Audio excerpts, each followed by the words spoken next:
What's going on, guys? Blue Monsoon here, and today I'm going to bring you this new series I have, which I'm going to call Weapons Master, or Guns Master, or Master, if you want to call it that. Basically, the idea of this series is I use a gun to a certain landmark of, say, 100 kills, 200, 500, and I then go up and give you my feedback on it after using it for that certain amount of time.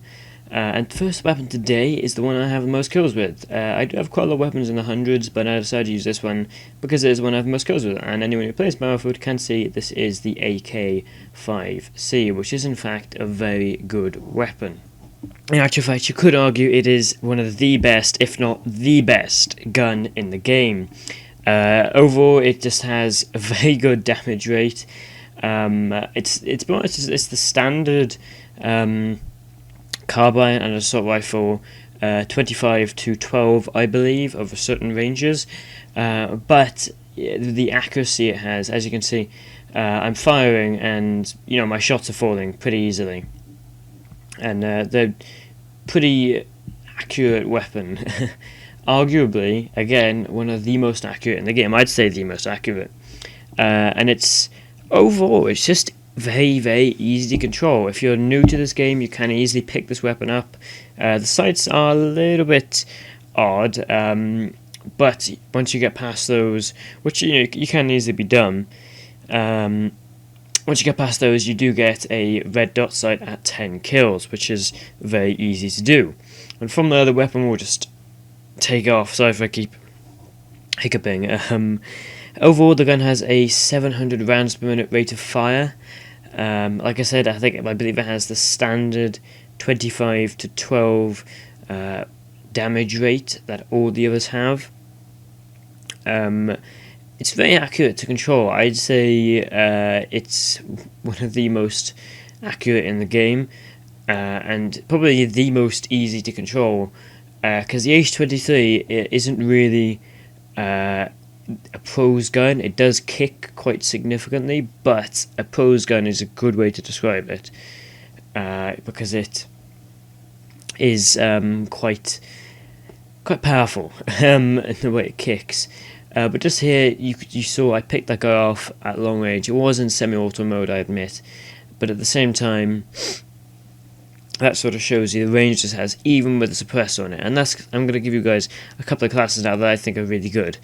So first of all, the one I'm using on screen right now, which is a red dot sight, a suppressor, anyone, doesn't really matter.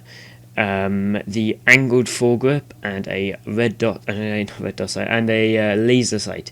Of course, you can go with the 3-point sight, the laser and light, and the green laser sight. It doesn't matter. It's up to personal preference. That loadout works well because personally I like to have suppressors. And the angled foregrip reduces that first shot recoil.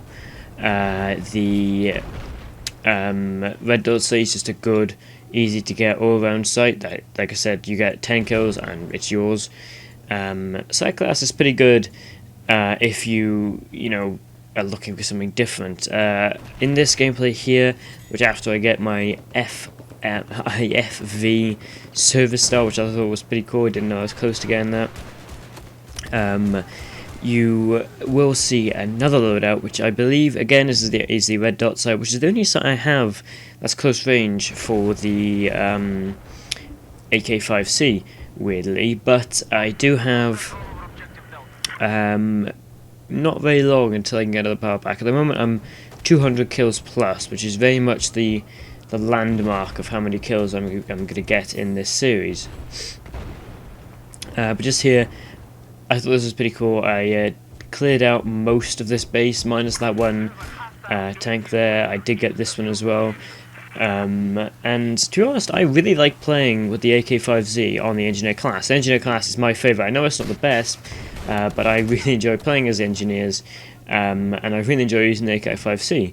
Because if you remember, in Battlefield 3, carbines were in fact part of the engineer loadout instead of PDWs, and the PDWs were all around. But now the carbines are part of the all-round, which I think is a good idea, but I still think it should be that there's a SMG class which is then, you know, all-round close-range weapons. Because Engineer has close-range weapons that's going to work in domination, team deathmatch, stuff like that, but they are pretty much pointless aside from having those small advantages.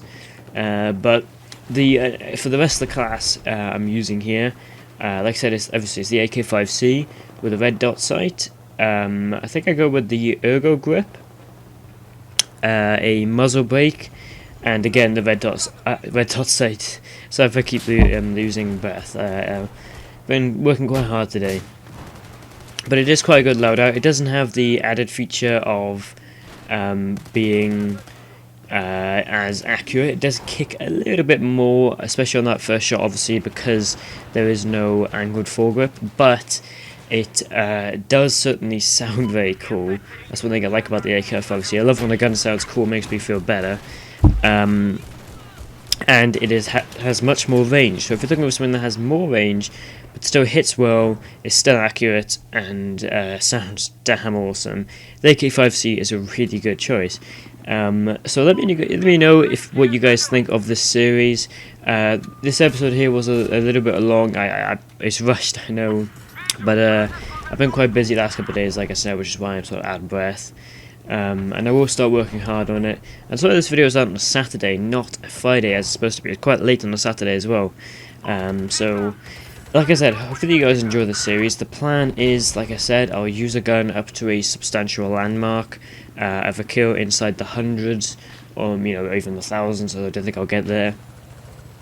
Then I'll give you guys my feedback on it, and I'll tell you about it. Maybe some other time, if there's a new weapon out for a DLC or something that is very particular, I will, go up and do something on that. And I think when Hardline comes out, I will do this series for just standard weapons. So tell me what you guys think. So this is an episode a little bit long, but tell me what you think in the comments. Hopefully you enjoyed, and I'll see you next time, guys.